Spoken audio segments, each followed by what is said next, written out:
کی گرامر کے لحاظ سے دونوں فعل مضارع کے صیغے ہیں، مضارع میں حال استقبال دونوں ہوتے ہیں۔ پتہ اس کا مطلب کیا ہے؟ فرمایا محبوب تجھے بھیجا ہے، اب قیامت تک علم کا نور بھی تیرے در سے ملے گا، طہارت کی دولت بھی تیرے در سے ملے گی۔ جسے علم کی روشنی ملتی ہے وہ بھی بارگاہ مصطفیٰ سے، اور جسے طہارت کی روشنی ملتی ہے وہ بھی بارگاہ مصطفیٰ سے۔ اگر میں اس بات کو یوں بھی سمیٹنا چاہوں تو بے جانا ہوگا۔ آج اگر حضور کا نام سن کے کسی کا دل تڑپتا ہے اور کوئی نبی کے میلاد پہ مچلتا ہے تو شکریہ ادا کرے میرے آقا کا، آقا نے نظر کی ہے تو رب نے یہ پاک دل عطا کیا ہے۔ آج اگر حضور کی عظمتیں سن کے طبیعت میں بہار آتی ہے تو یہ بھی ان کا کرم ہے۔ گویا یوں سمجھے پہلے پاک کرتے ہیں اور پھر اپنے ذکر پہ تڑپنا اور مچلنا عطا کر دیتے ہیں۔ حضور علیہ السلام کی بارگاہ میں صحابہ کرام کے بھی کیا انداز تھے۔ صفہ مبارک، اللہ پاک لے جائے مدینہ شریف، میرے آقا کا پاک شہر، سبحان اللہ، لاجواب، بے مثال۔ میں صرف اتنا کہوں گا اس شہر پاک کی عظمت کو کیسے بیان کرے کہ جس محبوب کی گزرگاہوں کی قسم رب فرماتا ہے مدینہ گزرگاہ نہیں، وہ تو آستان محبوب ہے۔ گزرگاہ کی رب قسم فرماتا ہے یہ تو مصطفیٰ کی قیام گاہ۔ میرے آقا جو ہی مدینے میں گئے پھر مدینے میں رہ گئے۔ اب یوں سمجھے کہ جس شہر کو سرکار نے چھوڑنا پسند نہ کیا اس کی عظمتوں کا کیا کہنا۔ وہاں ایک صفہ مبارک ہے، جا کر دیکھیں اس صفہ کو۔ یہاں بیٹھ کر میرے آقا پڑھاتے تھے اور صحابہ اکرام پڑھتے تھے۔ جگہ دیکھیں جگہ کتنی ہے، اور میرے آقا نے وہاں بیٹھ کے پڑھایا۔ پوری کائنات کا علم اس چبوترے سے تقسیم ہو گیا۔ حضور علیہ السلام کے پاس پڑھنے والوں میں ایک شخصیت حضرت ابو ہریرہ رضی اللہ تعالیٰ عنہ کی بھی ہے۔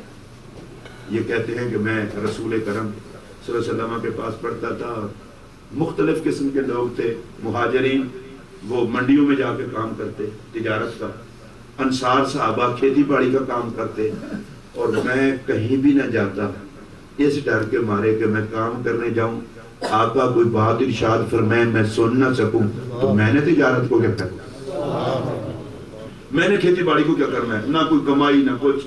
کہتے ہیں ایک دن بہت بھوک لگی تھی اور بھوک نے اتنا ستایا کہ ابو ہریرہ رضی اللہ تعالیٰ عنہ فرماتے ہیں مجھے چین ہی نہ آئے۔ میں نے کہا کوئی علاج کروں۔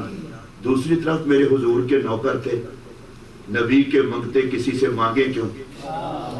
کہتے ہیں میں بڑی حکمت کے ساتھ جا کے کھڑا ہو گیا راستے پر جہاں سے صحابہ گزرتے ہیں۔ میں نے کہا میں مسئلہ پوچھوں گا سمجھ آ جائے گی۔ خدا کی قدرت کچھ اور۔ حضرت فاروق اعظم ہے، حضرت ابو ہریرہ نے مسئلہ پوچھا، حضرت فاروق اعظم چپ کر کے مسئلہ بتا کے آگے چلے گئے۔ حضرت ابو ہریرہ کہتے ہیں ہاتھ ہو گئی، میں نے تو مسئلہ پوچھا تھا ساتھ لے جائیں گے کھانا کھلانے، اور وہ مسئلہ بتا کے چلے گئے۔ پیچھے سیدنا صدیق اکبر آ گئے، کہتے ہیں میں نے پھر مسئلہ پوچھا، ظاہر ہے مسئلہ بھی ایسے ہی پوچھا ہوگا نا کہ کھانا کھلانے کا ثواب کتنا ہے۔ تو حضرت صدیق اکبر نے مسئلہ بتایا، آگے چلے گئے۔ ان کے بعد آقا تشریف لائے۔ حضرت ابو ہریرہ کہتے ہیں میں نے مسئلہ پوچھا، حضور مسکرائے۔ اس کی وجہ کیا ہے؟ اس کی وجہ یہ ہے حضور نے بتایا عمر کو منگتوں کے لیے نہیں بھیجا گیا، ابو بکر کو منگتوں کے لیے نہیں بھیجا گیا، منگتوں کے لیے میں محمد آیا ہوں۔ عمر سمجھے نہ سمجھے میں تو جانتا ہوں، یہ میرے مصطفیٰ قلم کا ہے۔ حضرت سیدنا ابو ہریرہ کہتے ہیں حضور مسکرائے اور فرمایا میرے ساتھ آنا۔ ہو گیا، مسئلے کا جواب نہیں دیا، مسئلہ حل کر دیا۔ جواب دینا تو اور بات ہے نا، حل کرنا اور بات ہے۔ بتا دیا ابو ہریرہ مسئلہ تو تیرا مسئلہ ہی نہیں، تیرا جو مسئلہ ہے وہ حل کرتے ہیں نا۔ اپنے ساتھ لے گئے، اور حضرت ابو ہریرہ کہتے ہیں کہ میں سرکار کے انداز کو جانتا تھا، میں دائیں سائیڈ پہ بیٹھ گیا کہ حضور علیہ السلام جب کچھ عطا فرماتے تو دائیں طرف سے۔ ہم یہ چھوٹے چھوٹے کام ایسے بول دیتے ہیں، سنت کو کبھی چھوٹا نہ سمجھا کریں۔ ہم دیکھتے ہیں جدھر کوئی بڑا بندہ بیٹھا ادھر اس بڑے بندے کی اتنا بڑائی تو اونچی نہیں ہے کہ حضور کی سنت بھی اس کی خاطر چھوڑنی پڑے۔ دائیں طرف سے شروع کرو۔ اب حضرت ابو ہریرہ بیٹھ گئے، اتنے میں دودھ کا پیالہ لایا گیا حضور کی بارگاہ میں، اور میرا نبی اللہ اکبر، یہ نہیں فرمایا ابو ہریرہ پیو، اور نہ یہ کہ پہلے دوسری سائیڈ بھی نہیں بدلی۔ ابو ہریرہ کو پیالہ دے کے کہا اٹھو تقسیم کرو۔ اس بات کو ذرا سمجھیں، میرا نبی معلم بھی ہے، مربی بھی ہے۔ فرمایا ابو ہریرہ یہ میری بارگاہ ہے، یہاں منگتوں کو داتا بنایا جاتا ہے۔ تو بھوکا تھا نا، خود بانٹ، یہ میرے نبی کا لنگر ہے، مانگنے جاؤ بانٹنے والے بن جاؤ۔ آپ مدینہ شریف میں یہ سلطانی صاحب سے پوچھیں، ہر کوئی دسترخوان لگائے پھرتا ہے، کوئی مزدوری کرتا ہے، کوئی بھی میرا ادھر دسترخوان ہے، میرا ادھر دسترخوان ہے۔ یہ جو روزی کمانے گئے تھے یہ دسترخوان لگانے لگ گئے، ان کا کمال نہیں، مدینے والے کی پرانی عادت ہے، منگتوں کو لنگر چلانے پہ لگا دیتے ہیں۔ کابو رہا کھڑے ہو، لنگر بانٹو۔ اور میرا یہ جملہ اگر اگلے سال تک یاد رہے تو میرے شہر میں جس شہر سے آیا ہوں اس کی نسبت بھی سلطانی صاحب ہو جائے گی۔ ارے کیا کہنا اس نبی کا جو منگتوں کو داتا بناتا ہے، جو مانگنے والوں کو داتا بناتا ہے۔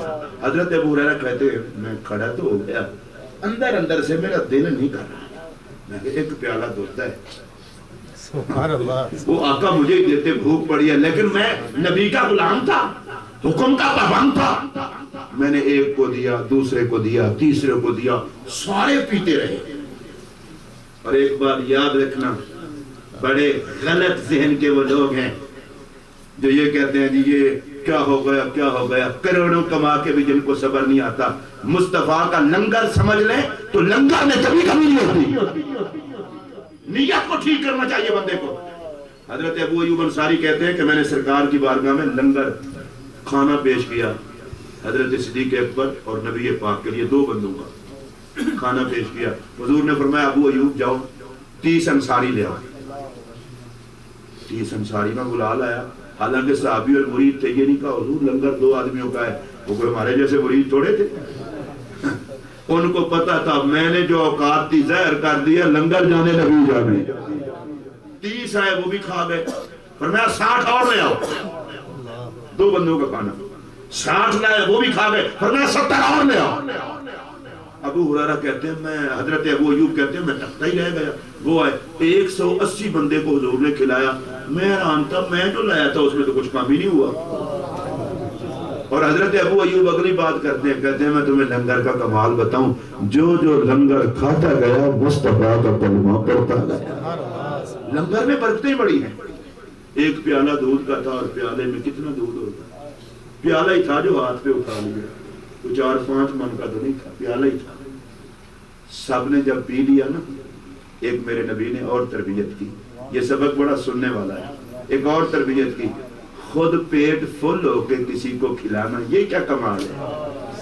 مزہ تو یہ ہے بندہ بھوکا ہو اور کسی کی بھوک مٹا رہا۔ اب وہ تمام صحابہ کرام نے پی لیا، اب سرکار فرماتے ہیں ابو ہریرہ اب ایک تم اور ایک میں ہوں، باقی سارے پی چکے ہیں، اشرب پیو۔ کہتے ہیں میں نے پیا، میں نے کہا حضور پی لیا، اور میں پھر پیو، پھر پیا، تیسری مرتبہ حضور میں نے پی لیا، حضور نے فرمایا پھر پیو۔ جھولی ہی میری تنگ تھی، کیا مانگتا ہوں، وہ کہتے رہے مانگ ذرا اور بھی کچھ مانگ۔ جب تیسری مرتبہ پی چکا حضور نے فرمایا پھر پی۔ سنو حضرت ابو نے کہا حضور میں ان پین جوگا نہیں رہا۔ ابو ہریرہ کہتے ہیں حضور اب جگہ کوئی نہیں، گنجائش کوئی نہیں، ایک پیالے سے۔ اور اعلیٰ حضرت کو اسی لیے ذوق آیا، اعلیٰ حضرت کہتے ہیں کیوں جناب ابو ہریرہ کیسا تھا وہ جام شیر جس سے 70 صاحبوں کا دودھ سے منہ پھر گیا، بھر گیا نہیں پھر گیا، اتنا پیا کہ مزید پی نہ سکتے تھے۔ بتاؤ کیسا تھا وہ۔ اب جب حضرت ابو ہریرہ نے پی لیا، سرکار نے فرمایا اب مجھے دو۔ آپ محسوس تو کریں گے اور آپ کو کرنا بھی چاہیے، اسی لیے تو میں نے یہ روایت شروع کی تھی۔ اس اخلاق کو اب کہاں تلاش کریں کہ پہلے مرید پی رہے ہیں اور پھر پیر پی رہا ہے، پہلے شاگرد پی رہے ہیں پھر استاد پی رہا، پہلے امتی پی رہے ہیں اور پھر سرکار پی رہے ہیں۔ اور جو آج کے حوالے سے میں اس پر ایک پوائنٹ عرض کرنا چاہتا ہوں وہ یہ ہے، شاید 70 صحابہ کا بچا ہوا حضور نے پی کر زمانے کو بتایا لوگ مومن کا جھوٹا پینا عیب نہ سمجھیں، مجھ محمد کی سنت میرے مصطفیٰ کریم علیہ السلام کی تعلیمات میں حسن ہی حسن ہے. آپ سے یہ گزارش کروں گا، ہم اس آقا کے امتی ہیں جنہوں نے ساری زندگی علم بانٹا، روشنی، اجالا، طہارت، اخلاق حسنہ، جہاں جہاں بھی گئے ہیں مصطفیٰ کا لنگر بن کے گئے ہیں. آؤ اپنی زندگیوں میں علم تلاش کرنے کی تحریک پیدا کریں، اور جتنا ممکن ہو سکتا ہے اتنا علم تو سیکھنا فرض ہے جس سے انسان کی دنیا آقا کی اتباع میں گزرے اور آخرت حسین ہو جائے. کم از کم نماز سیدھی کریں، روزے کا پتہ ہو، حج کا پتہ ہو، زکوٰۃ کا پتہ ہو، اور ان تمام چیزوں کے ساتھ ایک بات کا پتہ ضرور ہونا چاہیے. ان تمام چیزوں کے ساتھ وہ یہ ہے، جتنا بڑے سے بڑا پڑھا لکھا ہو، رشتہ دار ہو، دوست ہو، اس سے اگر ہلکی سی بات بھی رسول کے ادب کے خلاف سن لو تو اسے کہہ دو آج کے بعد تیرا میرا کوئی تعلق نہیں، اس لیے کہ ہم تعلق اسی سے رکھتے ہیں جس کا تعلق مدینے کے تاجدار سے ہوتا ہے. اگر یہ بات ہے تو پھر سبحان اللہ، نماز بھی، روزہ بھی، حج بھی، زکوٰۃ بھی. اور اگر عشق رسول کے دعوے کر کے یہ غیرت نہیں ہے تو پھر کچھ نہیں ہے. تم یہاں ہو، اللہ نے تم پر کرم کیا ہے، ضروری نہیں ہوتا. بندہ روزگار کے لیے آتا ہے، اللہ کام اور لے لیتا ہے.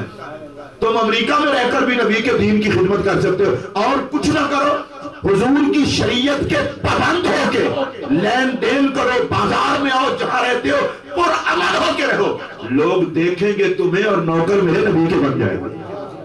ہمیں اپنے اخلاق کو سدھارنا چاہیے. میں ایک مرتبہ پھر حضرت علامہ مولانا اعجاز نقشبندی صاحب کا شکر گزار ہوں، یہاں کی انتظامیہ کا بھی. اللہ پاک آپ کو برکتیں عطا فرمائے. وآخر دعوانا الحمدللہ.